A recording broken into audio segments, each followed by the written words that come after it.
Les voy a hablar sobre qué es el magnetismo. El magnetismo es un fenómeno físico relacionado con la fuerza que actúa entre ciertos materiales y los imanes. Es una de las fuerzas fundamentales en la naturaleza y se manifiesta a través de campos magnéticos. Los materiales que son atraídos por un imán se denominan ferromagnéticos, como el hierro, el cobalto y el níquel. Los imanes tienen dos polos, el polo norte y el polo sur. Al igual que los polos opuestos se atraen y los polos similares se repelen.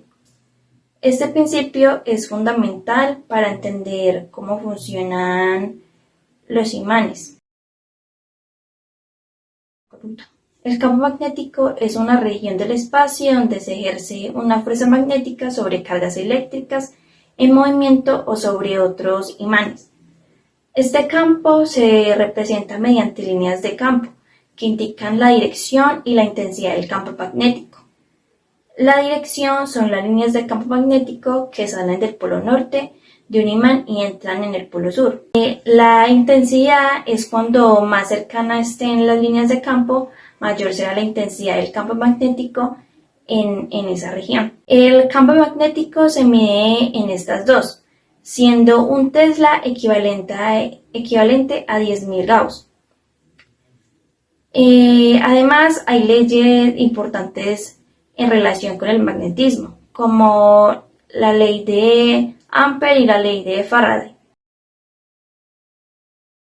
La electricidad y el magnetismo son fundamentales en nuestra vida y tienen muchas aplicaciones en diversos campos.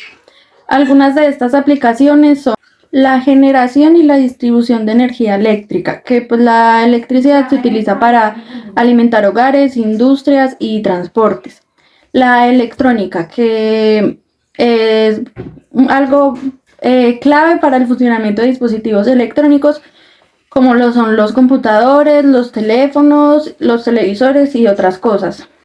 Para las comunicaciones, que es como la electricidad y el magnetismo, se utilizan en la transmisión de señales de teléfonos, radios, televisión e internet. De forma independiente, Faraday en Inglaterra y Henry en Estados Unidos realizaron una serie de investigaciones que les permitieron formular en 1831 la misma conclusión. Bajo ciertas condiciones, un campo magnético produce una corriente eléctrica y, por tanto, genera un campo eléctrico. Como se aprecia en la ilustración, se han dispuesto dos circuitos.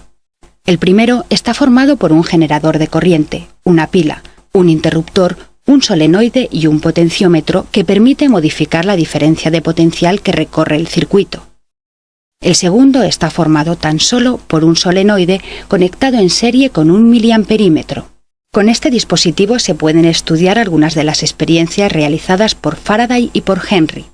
Al cerrar el interruptor del primer circuito, se mide en el segundo generador, durante una fracción de segundo, una intensidad de corriente, a pesar de que carece de generador.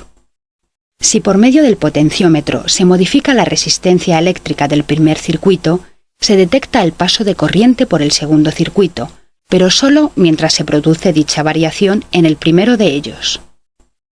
Al abrir el interruptor del primer circuito, se detecta el paso de corriente por el segundo circuito, aunque ahora el sentido de dicha corriente es contrario al que obteníamos al cerrar el circuito. El flujo del campo magnético en el contexto de la electricidad y el magnetismo se refiere a la cantidad total de campo magnético que atraviesa una superficie determinada. Se calcula multiplicando la intensidad del campo magnético por el área de la superficie y el coseno del ángulo θ entre el campo magnético y la normal a la superficie. Las ecuaciones de Maxwell son un conjunto fundamental de 4 ecuaciones en el campo de la electricidad y el magnetismo, que describen cómo los campos eléctricos y magnéticos interactúan y se propagan.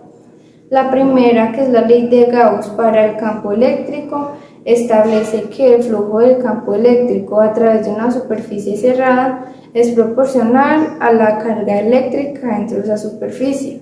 La segunda ley de Gauss para el campo magnético indica que no existen monopolos magnéticos. El flujo del campo magnético a través de una superficie cerrada es siempre cero. La tercera, que es la ley de Faraday, describe cómo un campo magnético variable en el tiempo induce un campo eléctrico. La cuarta, la ley de Ampère-Maxwell, que relaciona un campo eléctrico variable en el tiempo con la formación de un campo magnético, ampliando la ley de Ampère al incluir el término de desplazamiento. Estas ecuaciones no solo unifican la electricidad y el magnetismo, sino que también predicen la existencia de ondas electromagnéticas que se propagan a la velocidad de la luz. Les voy a hablar sobre las aplicaciones electromagnéticas. Las aplicaciones electromagnéticas es un campo fundamental de la física que estudia las cargas eléctricas y los campos magnéticos. Estas aplicaciones son muy amplias y diversas, por lo cual se usan en muchas cosas, las cuales serían estas. Uno de estos serían los motores que crean la energía eléctrica a energía mecánica. Los televisores y las radios. Las ondas electromagnéticas son utilizadas para mandar señales a las radios y los televisores de larga distancia. Eso también funcionaría con internet y los celulares. Estos campos son muy variados, que pueden ser la iluminación, la medicina, el transporte público y muchas